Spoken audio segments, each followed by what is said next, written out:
ಆತ್ಮೀಯ ವಿದ್ಯಾರ್ಥಿಗಳೇ, ದ್ವಿತೀಯ PUC ಪಠ್ಯಕ್ರಮಕ್ಕೆ ಸಂಬಂಧಪಟ್ಟಂತೆ ಕಲಾ ಹಾಗೂ ವಾಣಿಜ್ಯ ವಿಭಾಗದಲ್ಲಿ ಓದುತ್ತಿರುವ ವಿಶೇಷವಾಗಿ ರಾಜ್ಯಶಾಸ್ತ್ರ ವಿಷಯವನ್ನು ಆಯ್ದುಕೊಂಡ ವಿದ್ಯಾರ್ಥಿಗಳಿಗೆ ಹಾಗೂ ಸ್ಪರ್ಧಾತ್ಮಕ ಪರೀಕ್ಷೆಗೆ ಓದುತ್ತಿರುವ ವಿದ್ಯಾರ್ಥಿಗಳಿಗೆ ಇವತ್ತಿನ ಈ ವಿಡಿಯೋದಲ್ಲಿ unit first origin and growth of Indian political system ಅಧ್ಯಾಯ 1 ಭಾರತದ ರಾಜಕೀಯ ವ್ಯವಸ್ಥೆಯ ಉಗಮ ಮತ್ತು ಬೆಳವಣಿಗೆ ಕುರಿತು ನಾವು ಈ ವಿಡಿಯೋದಲ್ಲಿ ಅಧ್ಯಯನ ಮಾಡೋಣ. ವಿದ್ಯಾರ್ಥಿಗಳೇ, ಭಾರತದ ರಾಜಕೀಯ ವ್ಯವಸ್ಥೆಯ ಉಗಮ ಮತ್ತು ಬೆಳವಣಿಗೆ ಅಂದುಕೊಳ್ಳಿ ವಿದ್ಯಾರ್ಥಿಗಳೇ, ಇದರಲ್ಲಿ ನಾವು ಏನೇನು ತಿಳ್ಕೊಳ್ತೀವಿ ಅನ್ನೋದನ್ನು ಸ್ವಲ್ಪ ಸಂಕ್ಷಿಪ್ತವಾಗಿ ನೋಡೋಣ. ಇದರಲ್ಲಿ ಪ್ರಮುಖವಾಗಿ 7 ರೀತಿಯ ಪರಿಕಲ್ಪನೆಗಳನ್ನು ನಾವು ಅಧ್ಯಯನ ಮಾಡ್ತೀವಿ. ಮೊದಲನೇದಾಗಿ 1935 ಭಾರತ ಸರ್ಕಾರ ಕಾಯ್ದೆ, the government of India act 1935. ಎರಡನೇದಾಗಿ 1947 ಭಾರತ ಸ್ವಾತಂತ್ರ್ಯ ಕಾಯ್ದೆ, the Indian independence act of 1947. ಮೂರನೇದಾಗಿ ಮಧ್ಯಂತರ ಸರ್ಕಾರ, ಇಂಟ್ರೀಮ್ ಗೌರ್ಮೆಂಟ್. ನಾಲ್ಕನೇದಾಗಿ ಪ್ರಥಮ ಸಾರ್ವತ್ರಿಕ ಚುನಾವಣೆಗಳು, ಫಸ್ಟ್ ಜನರಲ್ ಎಲೆಕ್ಷನ್ಸ್. ಐದನೇದಾಗಿ ದೇಶೀಯ ಸಂಸ್ಥಾನಗಳ ಏಕೀಕರಣ, ಇಂಟಿಗ್ರೇಷನ್ ಆಫ್ ಪ್ರಿನ್ಸ್ಲಿ ಸ್ಟೇಟ್ಸ್. ಆರನೇದಾಗಿ ರಾಜ್ಯಗಳ ಪುನರ್ರಚನೆ, ರಿಆರ್ಗನೈಸೇಷನ್ಸ್ ಆಫ್ ಸ್ಟೇಟ್ಸ್. ಕೊನೆಯದಾಗಿ ಭಾರತದ ಆಡಳಿತದ ಭೂಪಟ, ಜಿಯೋಪಾಲಿಟಿಕಲ್ ಮ್ಯಾಪ್. ಇಷ್ಟು 7 ಪರಿಕಲ್ಪನೆಗಳನ್ನು ಈ ಅಧ್ಯಾಯದಲ್ಲಿ ನಾವು ಅಧ್ಯಯನ ಮಾಡ್ತೀವಿ ವಿದ್ಯಾರ್ಥಿಗಳೇ. ಹಾಗಾದರೆ ಇವತ್ತಿನ ಈ ವಿಡಿಯೋದಲ್ಲಿ ನಾವು ಏನು ಅಧ್ಯಯನ ಮಾಡಬೇಕಾಗೈತಿ? ಇವತ್ತಿನ ಈ ವಿಡಿಯೋದಲ್ಲಿ ವಿದ್ಯಾರ್ಥಿಗಳೇ 1935 ಭಾರತ ಸರ್ಕಾರ ಕಾಯ್ದೆಯನ್ನು ಚರ್ಚೆ ಮಾಡೋಕ್ಕಿಂತ ಪೂರ್ವದಲ್ಲಿ ಸ್ವಲ್ಪ ನಾವು ಇವತ್ತಿನ ಈ ವಿಡಿಯೋದಲ್ಲಿ ಲೆಜಸಿ ಆಫ್ ದ ನ್ಯಾಷನಲ್ ಮೂಮೆಂಟ್, ರಾಷ್ಟ್ರೀಯ ಚಳವಳಿಯ ಹಿನ್ನೆಲೆ ಬಗ್ಗೆ ನಾವು ತಿಳಿದುಕೊಳ್ಳೋಣ. ಹಾಗಾದರೆ ಭಾರತದ ಸ್ವತಂತ್ರ ಸಂಗ್ರಾಮವು ಇಡೀ ವಿಶ್ವದಲ್ಲಿಯೇ ಅತ್ಯಂತ ಪ್ರಮುಖವಾದ ಜನಾಂದೋಲನವಾಗಿದೆ. ಇದೊಂದು ರೀತಿ ಏನಪ್ಪ ಅಂತಂದ್ರೆ ಅಹಿಂಸಾತ್ಮಕ ಹೋರಾಟವಾಗಿತ್ತು. ಇಲ್ಲಿ ಹಲವಾರು ಪ್ರಮುಖ ನಾಯಕರು ಏನಪ್ಪ ಪಾಲ್ಗೊಳ್ತಾರೆ, ಮೇನ್ ಲೀಡರ್ಸ್.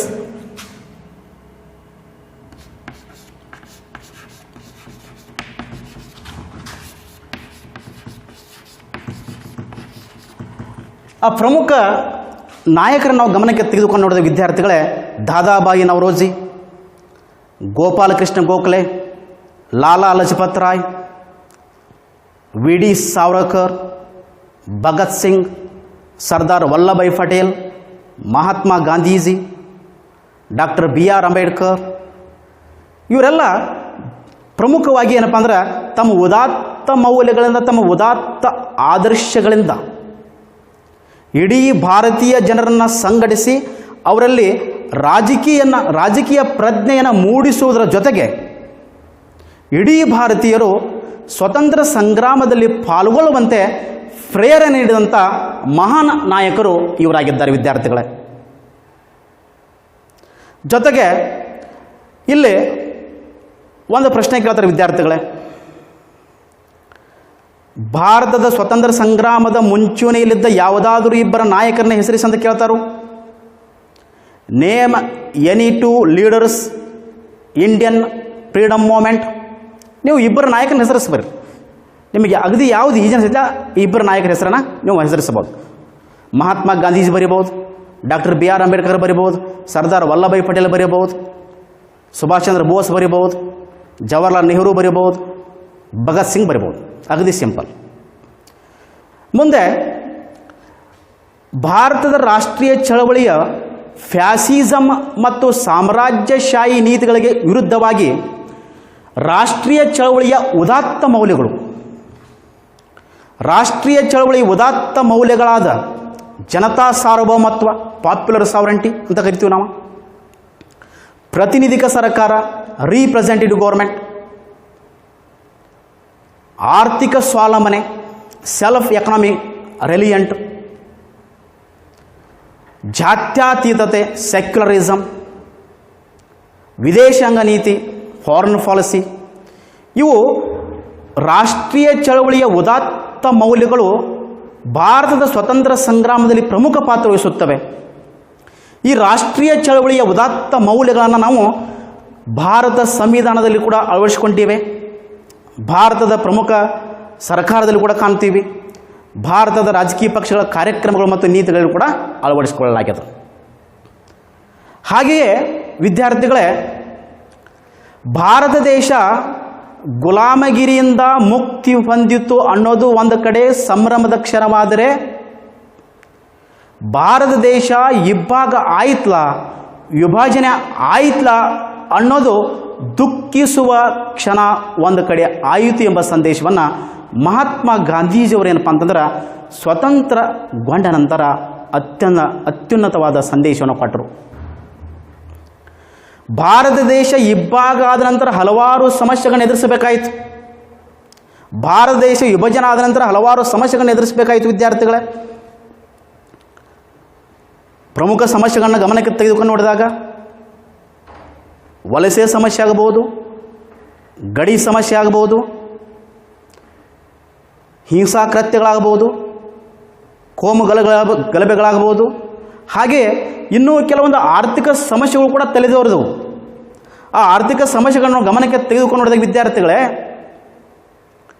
ಕೃಷಿ ಸಮಸ್ಯೆ, ಕೈಗಾರಿಕೆ ಸಮಸ್ಯೆಗಳು, ಆರೋಗ್ಯ ಸಮಸ್ಯೆಗಳು, ಆರ್ಥಿಕ ಹಿನ್ನಡೆ, ಅಜ್ಞಾನ, ಅನಕ್ಷರತೆ, ಈ ಮುಂತಾದ ಸಮಸ್ಯೆಗಳಿಂದ ಭಾರತ ದೇಶ ಸಂಪೂರ್ಣವಾಗಿ ಜರ್ಜರಿತವಾಗಿತ್ತು. ವಿದ್ಯಾರ್ಥಿಗಳೇ, ಈ ಸಮಸ್ಯೆಗಳನ್ನು ತಡೆಗಟ್ಟುವಗೋಸ್ಕರವಾಗಿ ಹೇಗಾದರೂ ಮಾಡಿ ಒಂದು ಕಾನೂನು ಅವಶ್ಯಕತೆ ಇತ್ತು, ಒಂದು ಸರ್ಕಾರದ ಅವಶ್ಯಕತೆ ಇತ್ತು, ಒಂದು ಸಂವಿಧಾನದ ಅವಶ್ಯಕತೆ ಇತ್ತು. ಇಂತಹ ತುರ್ತು ಸಂದರ್ಭದಲ್ಲಿ ಒಂದು ಸ್ವತಂತ್ರ ಭಾರತವನ್ನಾಗಿ ನಿರ್ವಹಿಸಲು ಕೆಲವೊಂದು ಕಾರ್ಯಗಳನ್ನ ಕೈಗೊಳ್ತೈತಿ. ಆ ಕಾರ್ಯಗಳನ್ನು ನಾವು ಗಮನಕ್ಕೆ ತೆಗೆದುಕೊಂಡು ನೋಡಿದಾಗ ವಿದ್ಯಾರ್ಥಿಗಳೇ, ಮೊದಲನೇದಾಗಿ ಭಾರತವನ್ನು ಭೌಗೋಳಿಕವಾಗಿ ಮತ್ತು ಆಡಳಿತಾತ್ಮಕವಾಗಿ ಒಗ್ಗೂಡಿಸುವುದು, ಇದು ಮೊದಲನೇ ಪ್ರಮುಖ ಕಾರ್ಯ. ಎರಡನೇದಾಗಿ ಬರುವಂಥ ಜವಾಬ್ದಾರಿಯುತ ಕಾರ್ಯ ಯಾವುದಪ್ಪ ಅಂತಂದ್ರೆ ಸಂವಿಧಾನವನ್ನು ರಚಿಸುವುದು ಮತ್ತು ಜವಾಬ್ದಾರಿಯುತ ಹಾಗೂ ಪ್ರತಿನಿಧಿಕ ಪ್ರಜಾಪ್ರಭುತ್ವವನ್ನು ನಿರ್ಮಾಣ ಮಾಡುವುದು ಇನ್ನೊಂದು ಪ್ರಮುಖ ಕಾರ್ಯವಾಗಿತ್ತು. ಮೂರನೇದಾಗಿ ರಾಷ್ಟ್ರ ನಿರ್ಮಾಣ ಪ್ರಕ್ರಿಯೆಗೆ ಚಾಲನೆ ನೀಡುವುದು ಇದು ಕೂಡ ಪ್ರಮುಖ ಕಾರ್ಯವಾಗಿತ್ತು. ವಿದ್ಯಾರ್ಥಿಗಳೇ, ಇಲ್ಲೂ ಕೂಡ ಒಂದು ಪ್ರಶ್ನೆ ಕೇಳ್ತಾರೆ ವಿದ್ಯಾರ್ಥಿಗಳೇ, ಭಾರತ ದೇಶ ಸ್ವತಂತ್ರಗೊಂಡ ನಂತರ ಎದುರಿಸಿದ ಯಾವುದಾದ್ರೂ ಒಂದು ಸಮಸ್ಯೆಯನ್ನು ತಿಳಿಸಿ. Name any one problem after Indian country independent. ನೀವು ಬೇಕಾದ ಬರಿಬೋದು, ಬಡತನ ಬರೀಬೋದು, ಕೈಗಾರಿಕಾ ಸಮಸ್ಯೆ ಬರೀಬೋದು, ಆರೋಗ್ಯ ಸಮಸ್ಯೆಗಳು ಬರೀಬೋದು, ಅಜ್ಞಾನ ಬರೀಬೋದು, ಅನಕ್ಷರತೆ ಬರೀಬೋದು, poverty, illiteracy, inequality, agriculture problem ಇತ್ಯಾದಿ. ಹಾಗೆಯೇ ಮುಂದೆ ಭಾರತದಲ್ಲಿ ಬ್ರಿಟಿಷ್ ಅಧಿಕಾರ ಸ್ಥಾಪನೆ ಆಗ್ತದೆ. ಬ್ರಿಟಿಷ್ ಎಸ್ಟಾಬ್ಲಿಷ್ಮೆಂಟ್ ಆಫ್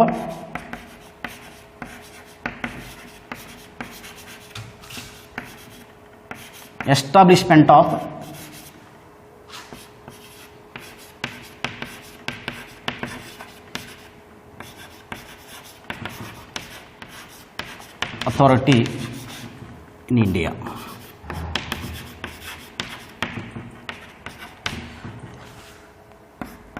ಮುಂದೆ ಭಾರತದಲ್ಲಿ ಬ್ರಿಟಿಷ್ ಅಧಿಕಾರ ಸ್ಥಾಪನೆ ಆಯಿತು. ಬ್ರಿಟಿಷ್ ಈಸ್ಟ್ ಇಂಡಿಯಾ ಕಂಪನಿ ಕ್ರಿಸ್ತ ಶಕ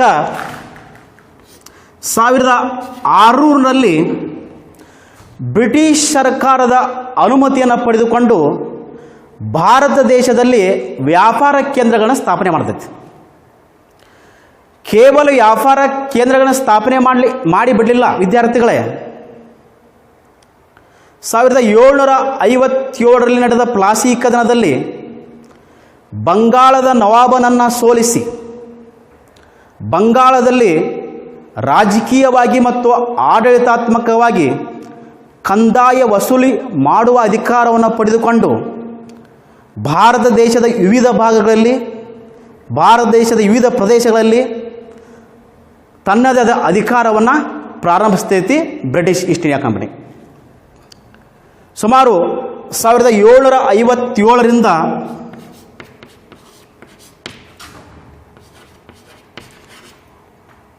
1857 ಕಾಲಾವಧಿಯಲ್ಲಿ ಬ್ರಿಟಿಷ್ ಈಸ್ಟ್ ಇಂಡಿಯಾ ಕಂಪನಿ ತನ್ನದೇ ಆದ ಆಧಿಪತ್ಯವನ್ನು ಸ್ಥಾಪನೆ ಮಾಡ್ತೈತಿ ಭಾರತ ದೇಶದಲ್ಲಿ. ಬ್ರಿಟಿಷ್ ಈಸ್ಟ್ ಇಂಡಿಯಾ ಕಂಪನಿ ಆಡಳಿತದ ಅವಧಿಯಲ್ಲಿ ಹಲವಾರು ಸಮಸ್ಯೆಗಳನ್ನು ಎದುರಿಸಬೇಕಾಯಿತು ಭಾರತ ದೇಶ. ಭ್ರಷ್ಟಾಚಾರ, ತಾರತಮ್ಯತೆ, ದಬ್ಬಾಳಿಕೆ, ಶೋಷಣೆ ಈ ಮುಂತಾದ ಸಮಸ್ಯೆಗಳು ಉಂಟಾದವು ಬ್ರಿಟಿಷ್ ಈಸ್ಟ್ ಇಂಡಿಯಾ ಕಂಪನಿಯಿಂದ ಭಾರತ ದೇಶದಲ್ಲಿ. ಈ ದಬ್ಬಾಳಿಕೆ, ಈ ಶೋಷಣೆ, ಈ ತಾರತಮ್ಯತೆ ಅನ್ನು ತಡೆಗಟ್ಟುವಗೋಸ್ಕರವಾಗಿ ಮುಂದೆ 1857ರಲ್ಲಿ ಸಿಪಾಯಿ ದಂಗೆ ನಡೆದು ಬರ್ತದೆ ಭಾರತ ದೇಶದಲ್ಲಿ. ಸಿಪಾಯಿ ದಂಗೆ ನಡೆದು ಬಂದ ನಂತರ ಭಾರತದ ಆಡಳಿತವನ್ನು, ಭಾರತದ ಅಧಿಕಾರವನ್ನು ಕಂಪನಿಯಿಂದ ಕ್ರೌನ್ಗೆ ವರ್ಗಾಯಿಸಲ್ಪಡ್ತೈತಿ.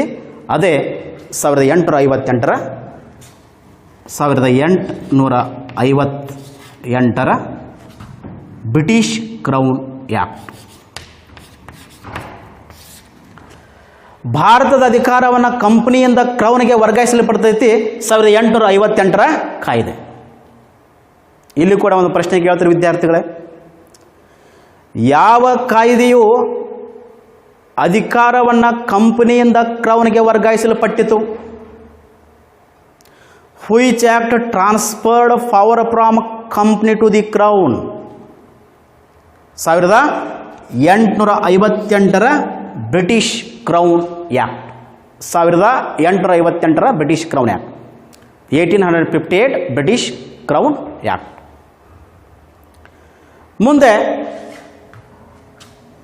ಭಾರತ ದೇಶದಲ್ಲಿ INC ಸ್ಥಾಪನೆ ಆಗೈತಿ. INC ಇಂಡಿಯನ್ ನ್ಯಾಷನಲ್ ಕಾಂಗ್ರೆಸ್, ಭಾರತೀಯ ರಾಷ್ಟ್ರೀಯ ಕಾಂಗ್ರೆಸ್ ಸ್ಥಾಪನೆ ಆಗ್ತೈತಿ. ಯಾವಾಗಪ್ಪ ಅಂತಂದ್ರೆ 1885ರಲ್ಲಿ. ಭಾರತೀಯ ರಾಷ್ಟ್ರೀಯ ಕಾಂಗ್ರೆಸ್ ಇದರ ಮೂಲ ಉದ್ದೇಶ ಏನಾಗಿತ್ತಪ್ಪ ಅಂತಂದ್ರೆ ಭಾರತೀಯ ಪ್ರಜೆಗಳ ಬೇಡಿಕೆಗಳನ್ನ, ವೈವಿಧ್ಯಮಯ ಹಿತಾಸಕ್ತಿಗಳನ್ನು, ಆಶೋತ್ತರಗಳನ್ನ ಈಡೇರಿಸುವ ದೃಷ್ಟಿಕೋನ ಇಟ್ಟುಕೊಂಡು ಭಾರತ ದೇಶದಲ್ಲಿ 1885ರಲ್ಲಿ INC ಭಾರತೀಯ ರಾಷ್ಟ್ರೀಯ ಕಾಂಗ್ರೆಸ್ ಸ್ಥಾಪನೆ ಆಗ್ತೈತಿ. ಬ್ರಿಟಿಷ್ ಸರ್ಕಾರದ ಮೇಲೆ ಒತ್ತಡ ಹೇರ್ತೈತಿ. ಇದೊಂದು ರಾಜಕೀಯ ಪಕ್ಷವಾಗಿ ಗುರುತಿಸಿಕೊಳ್ಳದೆ ಬ್ರಿಟಿಷ್ ಸರ್ಕಾರದ ಮೇಲೆ ಒತ್ತಡ ಹೇರುವ ದೃಷ್ಟಿಕೋನ ಇಟ್ಟುಕೊಂಡು ಇದು ಬ್ರಿಟಿಷ್ ಸರ್ಕಾರದ ಮೇಲೆ ಒತ್ತಡ ಹೇರಿ ಭಾರತೀಯರ ಸ್ವತಂತ್ರವಾದ ಬೇಡಿಕೆಗಳನ್ನ ಈಡೇರಿಸುವ ದೃಷ್ಟಿಯಿಂದ ಬ್ರಿಟಿಷ್ ಸರ್ಕಾರದ ಮೇಲೆ INC ಏನಪ್ಪ ಅಂದ್ರೆ ಒತ್ತಡ ಹೇರ್ತೈತಿ. ಬ್ರಿಟಿಷ್ ಸರ್ಕಾರ ಇದರ ಒತ್ತಡವನ್ನು ಸ್ವೀಕರಿಸಿ ಕೆಲವೊಂದು ಕಾಯ್ದೆಗಳನ್ನ ಏನಪ್ಪ ಅಂದ್ರೆ ಜಾರಿಗೆ ತರ್ತೈತಿ. ಭಾರತದ ಸ್ವತಂತ್ರಕ್ಕೆ ಅನುಕೂಲ ಆಗಲಿ ಅನ್ನೋ ದೃಷ್ಟಿಕೋನ ಇಟ್ಕೊಂಡು ಕೆಲವೊಂದು ಕಾಯ್ದೆಗಳನ್ನ ಅನುಷ್ಠಾನಕ್ಕೆ ತರ್ತೈತಿ. ಆ ಕಾಯ್ದೆಗಳನ್ನ ಗಮನಕ್ಕೆ ತೆಗೆದುಕೊಂಡು ನೋಡಿದಾಗ ವಿದ್ಯಾರ್ಥಿಗಳೇ 1909ರ ಮಾರ್ಲೆ ಮೆಂಟೋ ಸುಧಾರಣೆ, 1919ರ ಮಾಂಟೆಗೋ ಚೆಲ್ಮ್ಸ್ಫರ್ಡ್ ವರದಿ, 1935ರ ಭಾರತ ಸರ್ಕಾರ ಕಾಯ್ದೆ, 1947ರ ಭಾರತ ಸ್ವತಂತ್ರ ಕಾಯ್ದೆ. ಈ ಎಲ್ಲ ಕಾಯ್ದೆಗಳು ಭಾರತ ಸಂವಿಧಾನ ವಿಕಾಸವಾಗಲಿಕ್ಕೆ ಮತ್ತು ಬೆಳವಣಿಗೆ ಹೊಂದಲಿಕ್ಕೆ ಅತ್ಯಂತ ಪ್ರಮುಖವಾಗಿ ಪಾತ್ರ ವಹಿಸುತ್ತವೆ ಈ ಎಲ್ಲ ಕಾಯ್ದೆಗಳು. ಹಾಗಾದರೆ ಆ ಕಾಯ್ದೆಗಳಲ್ಲಿ ಬರುವಂಥ ಮೊದಲನೆಯ ಪ್ರಮುಖ ಕಾಯ್ದೆ ಬಗ್ಗೆ ನಾವು ಸ್ವಲ್ಪ ತಿಳ್ಕೊಳ್ಳೋಣ. ಇಲ್ಲಿ ಕೂಡ ಒಂದು 2ರಿಂದ 3 ಪ್ರಶ್ನೆಗಳು ಬರ್ತವೆ ವಿದ್ಯಾರ್ಥಿಗಳೇ. ಒಂದು, ಭಾರತೀಯ ರಾಷ್ಟ್ರೀಯ ಕಾಂಗ್ರೆಸ್ ಯಾವಾಗ ಉದಯಿಸಿತು? When was the INC formed? 1885, 1885. INC ವಿಸ್ತರಿಸಿ ಇಂಡಿಯನ್ ನ್ಯಾಷನಲ್ ಕಾಂಗ್ರೆಸ್, ಭಾರತೀಯ ರಾಷ್ಟ್ರೀಯ ಕಾಂಗ್ರೆಸ್. ಇನ್ನೊಂದು ಪ್ರಶ್ನೆ ಕೇಳಬಹುದು, ಭಾರತೀಯ ರಾಷ್ಟ್ರೀಯ ಕಾಂಗ್ರೆಸ್ನ ಸ್ಥಾಪಕರು ಯಾರು ಕೇಳಬಹುದು. ಹೂ is the founder of INC? The founder of INC, A.O. Hume. Who is the founder of INC? ಭಾರತೀಯ ರಾಷ್ಟ್ರೀಯ ಕಾಂಗ್ರೆಸ್ನ ಸ್ಥಾಪಕರು ಯಾರು? A.O. Hume. ಹಾಗಾದರೆ ರಾಷ್ಟ್ರೀಯ ಚಳವಳಿಯಲ್ಲಿ ಮೊದಲನೇದಾಗಿ ಬರುವಂಥ ಪ್ರಮುಖ ಕಾಯ್ದೆ ಯಾವುದಪ್ಪ ಅಂತಂದ್ರೆ Indian council act of 1909. 1909 Indian national council ಕಾಯ್ದೆ. 1909 ಇಂಡಿಯನ್ ನ್ಯಾಷನಲ್ ಕೌನ್ಸಿಲ್ ಕಾಯ್ದೆಗೆ ಇರುವ ಇನ್ನೊಂದು ಹೆಸರು ಯಾವುದಪ್ಪ ಅಂತಂದ್ರೆ ಮಾರ್ಲೆ ಮಿಂಟೋ ಸುಧಾರಣೆ ಅಂತ ಕರಿತೀವಿ. ಹಾಗಾದರೆ ಈ ಕಾಯ್ದೆಯ ಮುಖ್ಯ ಉದ್ದೇಶ ಏನಾಗಿತ್ತಪ್ಪ? ಭಾರತ ಸರ್ಕಾರದ ಕಾರ್ಯಗಳನ್ನು ವಿಸ್ತರಿಸುವುದು ಮತ್ತು ಭಾರತ ಸರ್ಕಾರದ ಕಾರ್ಯಗಳಲ್ಲಿ ಎಲ್ಲ ಭಾರತೀಯರು ಪಾಲ್ಗೊಳ್ಳಲಿಕ್ಕೆ ಅವಕಾಶವನ್ನು ಕಲ್ಪಿಸಿಕೊಡಿತು ಈ ಕಾಯ್ದೆ.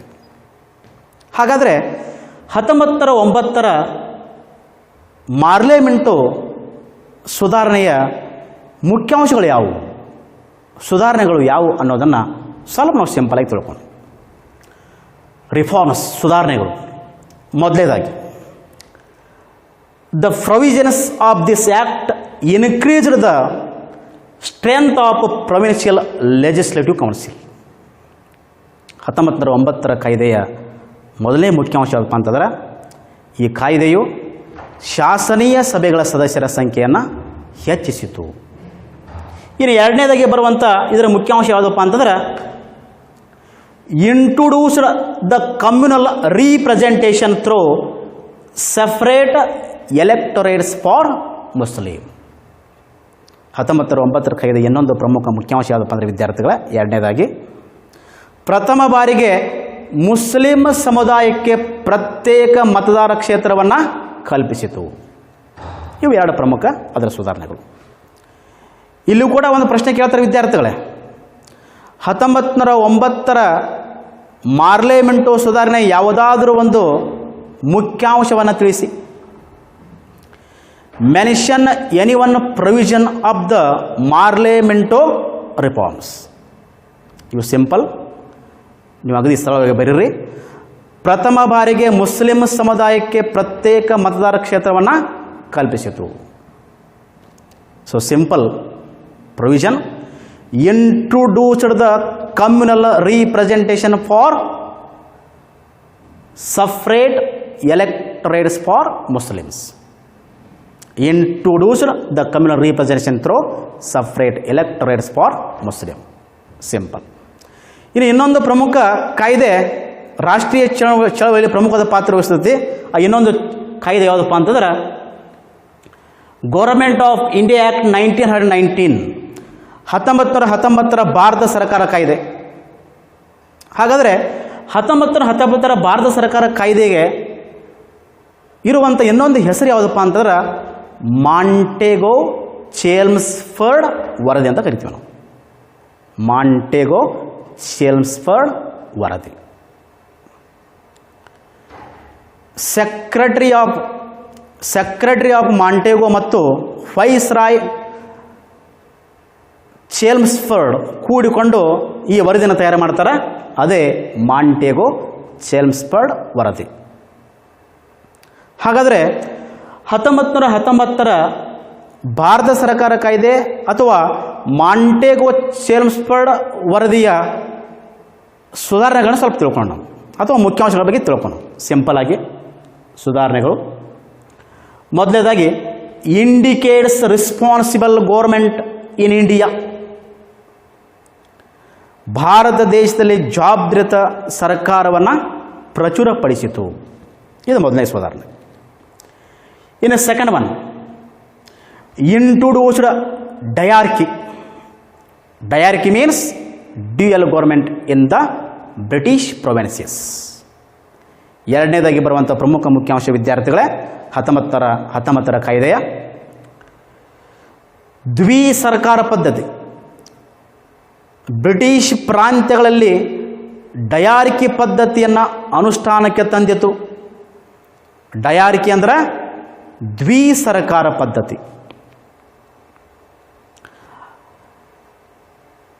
ಬ್ರಿಟಿಷ್ ಪ್ರಾಂತ್ಯಗಳಲ್ಲಿ ದ್ವಿಸರ್ಕಾರ ಪದ್ಧತಿಯನ್ನು ಅನುಷ್ಠಾನಕ್ಕೆ ತಂದಿತು. ಇದು ಎರಡನೇ ಸುಧಾರಣೆ. ಬ್ರಿಟಿಷ್ ಪ್ರಾಂತ್ಯಗಳಲ್ಲಿ ದ್ವಿಸರ್ಕಾರ ಪದ್ಧತಿಯನ್ನು ಪ್ರಚುರಪಡಿಸಿತು. ಹಾಗೆಯೇ 28 ಕಾಯ್ದಿರಿಸಿದ ವಿಷಯಗಳ ಮೇಲೆ ಪ್ರಾಂತ್ಯದ ರಾಜ್ಯಪಾಲ ಹಾಗೂ ಮುಖ್ಯ ಕಾರ್ಯನಿರ್ವಾಹಕ ಮಂಡಳಿ ಶಾಸನ ಸಭೆಗೆ ಜವಾಬ್ದಾರಿ ಇಲ್ಲದೆ ಅಧಿಕಾರವನ್ನು ನೋಡಿಕೊಳ್ಳುತ್ತಿದ್ದರು. ಇನ್ನು 22 ವಿಷಯಗಳ ಮೇಲೆ ವಿದ್ಯಾರ್ಥಿಗಳೇ 22 ವಿಷಯಗಳು ವರ್ಗಾಯಿಸಿದ ವಿಷಯಗಳ ಮೇಲೆ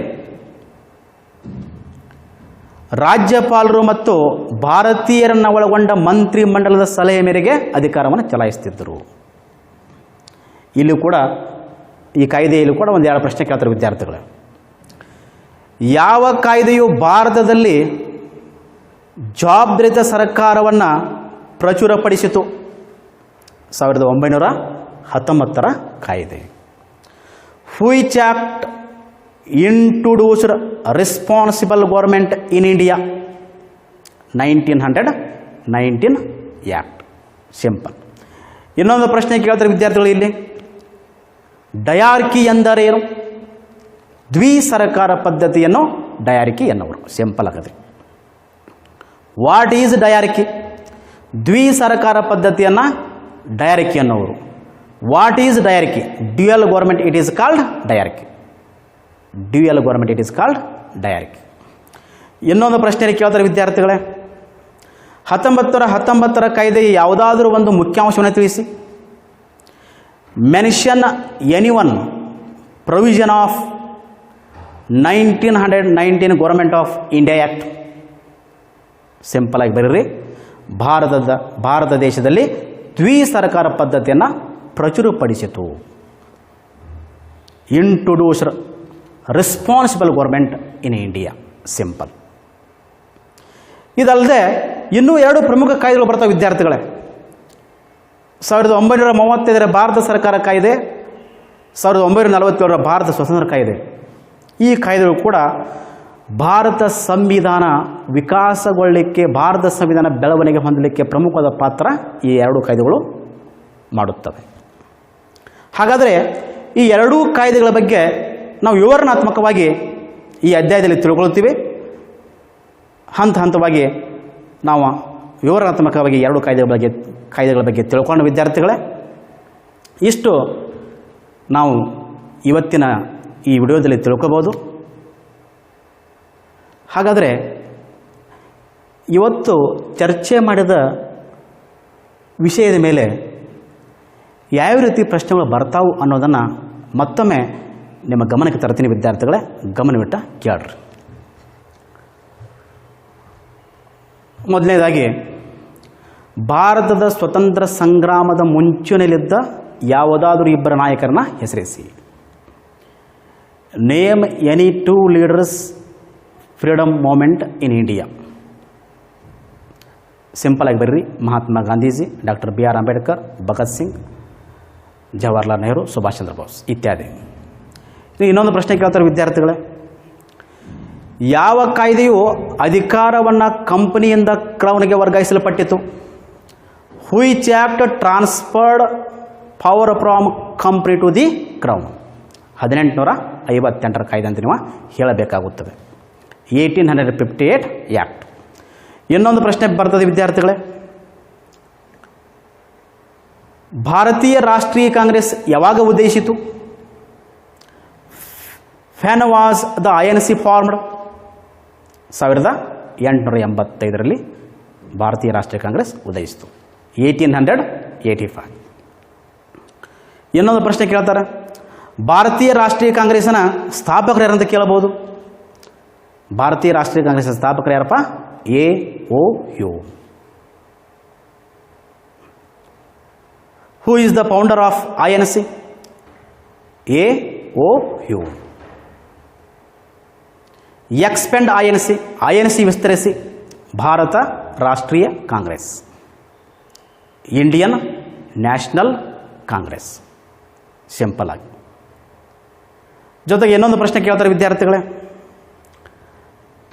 ಭಾರತ ಸ್ವತಂತ್ರಗೊಂಡ ನಂತರ ಎದುರಿಸಿದ ಯಾವುದಾದ್ರೂ ಒಂದು ಸಮಸ್ಯೆನ ತಿಳಿಸಿ ಕೇಳ್ತಾರೆ. Name any one problem after Indian country independent. ಅನಕ್ಷರತೆ, ಕೋಮುಗಲಭೆಗಳು, ಅಸಮಾನತೆ, ಕೃಷಿ ಸಮಸ್ಯೆಗಳು, poverty, illiteracy, inequality, agriculture problem etcetera. ಜೊತೆಗೆ 1909 ಕಾಯ್ದೆಯ ಅಥವಾ ಮಾರ್ಲೆಮೆಂಟೋ 1909 ಮಾರ್ಲೆಮೆಂಟೋ ಸುಧಾರಣೆಯ ಯಾವುದಾದ್ರೂ ಒಂದು ಮುಖ್ಯಾಂಶವನ್ನು ತಿಳಿಸಿ ಅಂತ ಕೇಳ್ತಾರೆ. ನೀವು ಸಿಂಪಲ್ ಆಗಿ ಬರ್ರಿ. ಪ್ರಥಮ ಬಾರಿಗೆ ಮುಸ್ಲಿಂ ಸಮುದಾಯಕ್ಕೆ ಪ್ರತ್ಯೇಕ ಮತದಾರ ಕ್ಷೇತ್ರವನ್ನು ಕಲ್ಪಿಸಿತು. Mention any one reforms of Morley Minto reforms act of 1909. The communal representation through separate electorates for Muslims. Simple.